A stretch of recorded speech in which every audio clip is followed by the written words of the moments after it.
Balaji exam study में आपका स्वागत है। आज की वीडियो में हम मनोविज्ञान के 50 सिलेक्टेड क्वेश्चन लेके आए हैं जो कि सीटेट, यूपीटेट और सुपर टेट के लिए बहुत उपयोगी है। तो बने रहिए शुरू से लेके लास्ट तक और पूरी वीडियो वॉच कीजिएगा। पहला क्वेश्चन है, शिशु के मस्तिष्क का वजन होता है। तो मैं बताऊँ फ्रेंड, शिशु के मस्तिष्क का वजन 350 ग्राम का होता है, याद रखना है। अगला क्वेश्चन है, वयस्क व्यक्ति के मस्तिष्क का वजन होता है वो 1400 ग्राम होता है, लगभग 1350 ग्राम से और 1400 ग्राम के बीच, याद रखना है।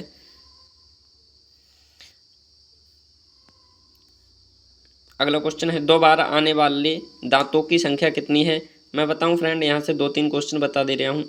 मतलब मनुष्य के जो मुख में दांत होते हैं, दांतों की कुल संख्या 32 होती है और जो 2 बार दांत विकसित होते हैं उनकी संख्या 20 है।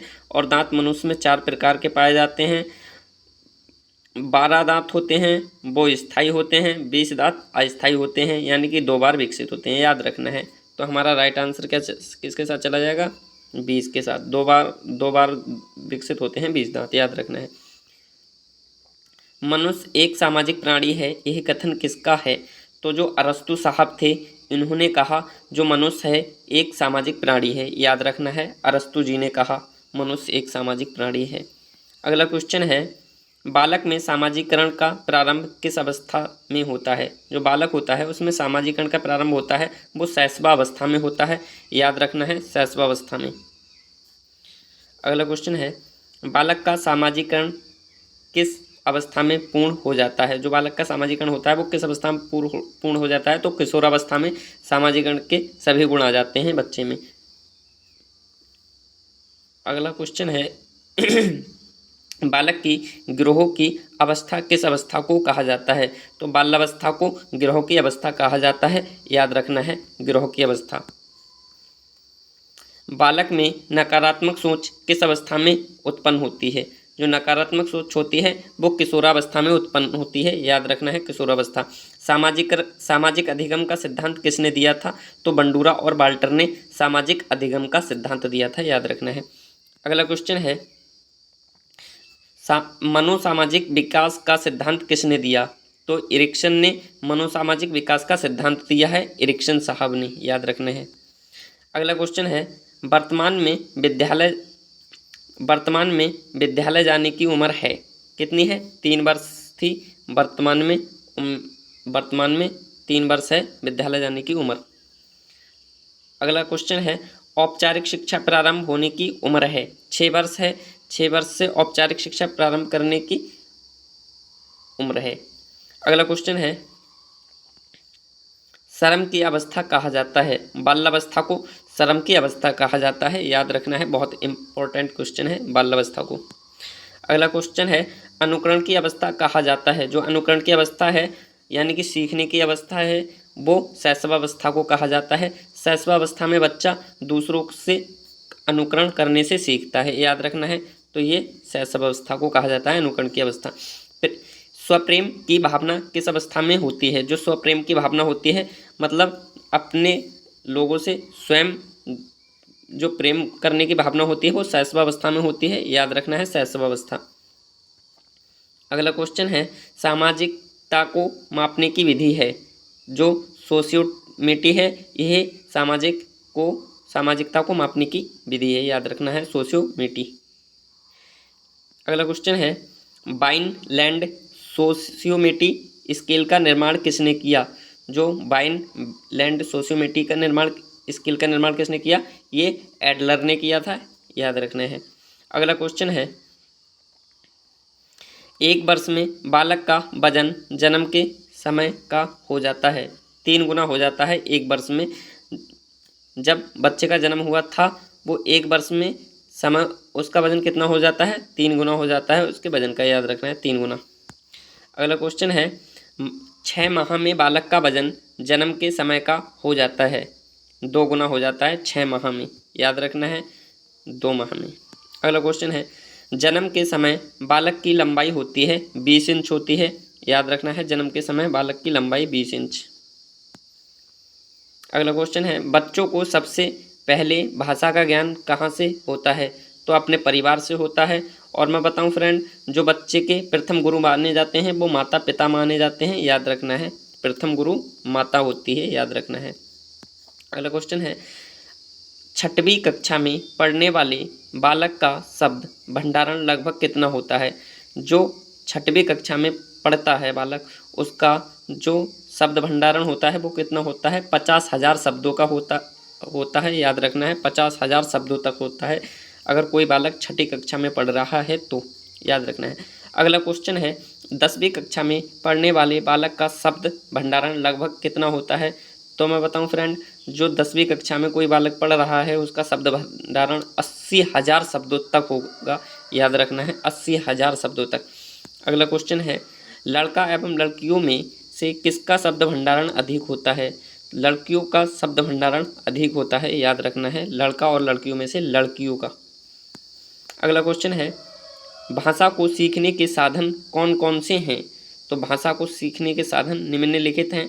भाषा को सीखने के साधन निम्न हैं, मैं बताऊं। अनुकरण के द्वारा, दोहराकर, खेल खेल विधि द्वारा, कहानी सुनकर, वार्तालाप द्वारा, प्रश्नोत्तर विधि द्वारा, याद रखना है। तो निम्नलिखित हैं ये कारक, सभी याद करना है। अगला क्वेश्चन है, लड़कियां संकेतों द्वारा बात करना किस उम्र तक सीख जाती हैं? जो लड़कियां संकेतों द्वारा बात करना किस उम्र तक सीख जाती हैं? तो 6 वर्ष की उम्र तक संकेतों द्वारा बात करना सीख जाती हैं, याद रखना है। अगला क्वेश्चन है, भाषा के विकास को प्रभावित करने वाले कारक कौन कौन से हैं? तो भाषा के विकास को प्रभावित करने वाले कारक निम्न हैं। लिंग, बुद्धि, स्वास्थ्य, जनसंचार का माध्यम, समूह का प्रभाव, सामाजिक आर्थिक स्थिति, पारिवारिक संबंध, विद्यालय, आस पड़ोस के वातावरण का प्रभाव, याद रखना है। ये सब क्या हैं? ये हैं भाषा के विकास को प्रभावित करने वाले कारक, याद रखना है सभी। अगला क्वेश्चन है, मनुष्य और पशु में मुख्य अंतर क्या है? जो मनुष्य और पशु है इसमें मुख्य अंतर क्या है? बुद्धि का है, याद रखना है, मनुष्य और पशु में। अगला क्वेश्चन है, बुद्धि को सबसे पहले किसने परिभाषित किया? तो बुद्धि को सबसे पहले परिभाषित यूनान के दार्शनिकों ने किया था, याद रखना है। बुद्धि को सबसे पहले परिभाषित यूनान के दार्शनिकों ने किया था। अगला क्वेश्चन है, आधुनिक काल में सबसे पहले बुद्धि को किसने समझाया? तो अल्फ्रेड बिने ने 1904 में बताया था, याद रखना है। आधुनिक काल में सबसे पहले अल्फ्रेड बिने ने 1904 में बताया था। बहुत मोस्ट इम्पॉर्टेंट क्वेश्चन है। अगला क्वेश्चन है, ईर्ष्या भावना कौन सी अवस्था में पैदा होती है? जो ईर्ष्या भावना होती है एक कौन सी अवस्था में पैदा होती है? तो बाल अवस्था में होती है, याद रखना है, ईर्ष्या भावना। अगला क्वेश्चन है, स्वप्रेम अपनी वस्तुओं से प्रेम की अवस्था कौन सी होती है? तो ये होती है शैशवावस्था में। शैशवावस्था में बच्चा स्वयं अपने से प्रेम करता है, याद रखना है, शैशवावस्था में। सामाजिकता नापने की विधि स्केल कौन सी है? तो सोशियोमेट्री, ये समाजमिति है, ये सामाजिकता मापने की विधि है, याद रखना है, सोशियोमेट्री।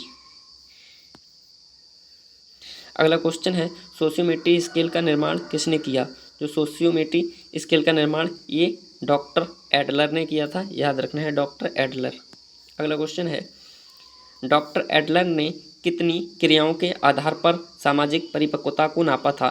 तो 117 सामाजिक क्रियाएं बताई जो जन्म से लेकर किशोरावस्था तक हैं, याद रखना है, 117। अगला क्वेश्चन है, बालक मानव ध्वनि व अन्य ध्वनि में अंतर करना कब सीख लेता है? तो 1 माह में सीख जाता है बालक ध्वनियों में अंतर करना। अगला क्वेश्चन है, अंतर्मुखी व बहिर्मुखी में से सामाजिक विकास किसका अधिक होता है? तो बाहिर्मुखी का होता है सबसे अधिक विकास। इरिक्सन ने अपने मनोसामाजिक सिद्धांत में जीवन काल को कितने अवस्था में बांटा है? तो 8 अवस्थाओं में बांटा है, याद रखना है, 8 अवस्थाओं में। अगला क्वेश्चन है, विश्व में पहली बार मनोविज्ञान की प्रयोगशाला किसने, कब और कहाँ स्थापित की? तो विलियम वुंट ने 1889 जर्मनी में की थी, याद रखना है, विलियम वुंट ने।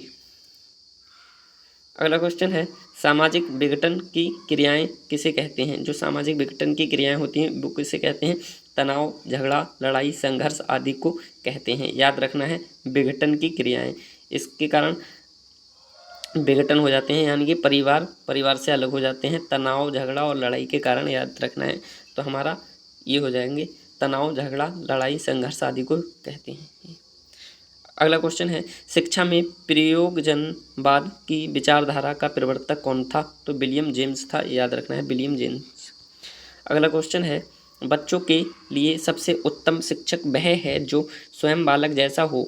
यह कथन किसका है। तो मेनकेन ने कहा। ये बच्चों के लिए सबसे उत्तम शिक्षक वह है जो स्वयं बालक के जैसा हो, याद रखना है मेनकेन ने कहा था ये। अगला क्वेश्चन है शिक्षक आचार संहिता क्या है। तो शिक्षकों के मानक व्यवहारों की सूचक पुस्तिका शिक्षकों के आचार संहिता है, याद रखना है। अगला क्वेश्चन है छात्रों में वैज्ञानिक दृष्टिकोण उत्पन्न किसके द्वारा किया जा सकता है। तो छात्रों में वैज्ञानिक दृष्टिकोण तर्क संगत विचारों के प्रस्तुतिकरण द्वारा किया जा सकता है, याद रखना है तर्क संगत द्वारा। अगला क्वेश्चन है सामाजिक समायोजन का कठिन काल किसे कहा जाता है। तो पूर्व किशोरावस्था को जो लड़कियों एवं लड़कों दोनों के संदर्भ में है, इसे क्या कहा जाता है सामाजिक, याद रखना है पूर्व किशोरावस्था को जो लड़कियों एवं लड़कों दोनों के संदर्भ में है।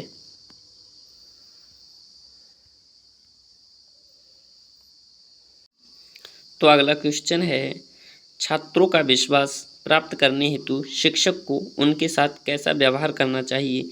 मित्र जैसा व्यवहार करना चाहिए छात्रों के साथ शिक्षकों को, याद रखना है मित्र जैसा। अगला क्वेश्चन है बच्चों के बौद्धिक विकास के 4 सुस्पष्ट स्तरों को किस विद्वान द्वारा पहचाना गया था। तो जीन पियाजे द्वारा पहचाना गया था बच्चों के बौद्धिक विकास के 4 सुस्पष्ट स्तरों को, याद रखना है जीन पियाजे। अगला क्वेश्चन है बालकों की सोच अमूर्तता की अपेक्षा मूर्त अनुभवों एवं प्रत्ययों से होती है। यह अवस्था कौन सी है। तो ये 7 से 12 वर्ष तक होती है, याद रखना है 7 से 12 वर्ष तक। अगला क्वेश्चन है गिलफोर्ड ने अधिकसारी चिंतन पद का प्रयोग किसके समान अर्थ में किया है। तो ये सृजनात्मकता के अर्थ में किया है, याद रखना है सृजनात्मकता। यहीं पर हमारी वीडियो क्लोज होती है। और मैं बताऊं फ्रेंड कि आपको हमारी वीडियो पसंद आई हो तो लाइक और सब्सक्राइब करें और बेल आइकन को प्रेस करें ताकि छोटी छोटी वीडियो की नोटिफिकेशन समय से पूर्व मिलती रहे। Thank you.